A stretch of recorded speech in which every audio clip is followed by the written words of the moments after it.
সকালবেলা 6টা বাজে ঘুমের থেকে উঠে গোসল করে তারপর আমরা কাজে যাই।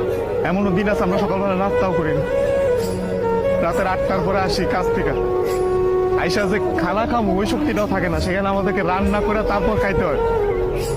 আমাদের কোনো ছুটি নাই, একদিন আমরা ছুটি পাই ওই দিন আমরা ঘর গোছাইতে কাপড় ধুইতে এটা সেটা করতে করতে চলে যায়। কাপড় ধোয়ার জন্য যে মানুষ রাখবো, মানুষ রাখলে তো টাকা যাবে, বেতন দিতে হবে ওদের, ওই টাকাটা বাসায় আপনাদেরকে পাঠাই, তারপর ওইটা দিয়ে আপনারা ফুটা দিবেন। আর এই যে ইস্ত্রি করা, এই যে ভাজ আলা কাপড় বেড়া ঘুরেন, আর এই যে কাপড় আমরা কাপড় পরতে পারি না ওইখানে, এই যে এখানে দেখেন না ভালো ভালো কাপড় পরে ঘুরতেছি, এটা খালি আপা আম্মা আত্মীয় স্বজন দেখে ভাবে যে পোলা অনেক সুখে আছে।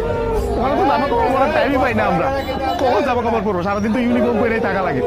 রাতের বেলা খাওয়ার খাওয়ার পরে এই যে 5টা মিনিট মা বোন বাপের সাথে কথা বলি, ওইটাই আমাদের জীবনে সারাদিনের সুখ। সারাদিন কষ্ট করে ওই যে 5টা মিনিট মায়ের সাথে কথা বলবো, এটার জন্য 16 ঘন্টা 18 ঘন্টা করে আমাদের চাকরি করা হয়, বুঝবেন না?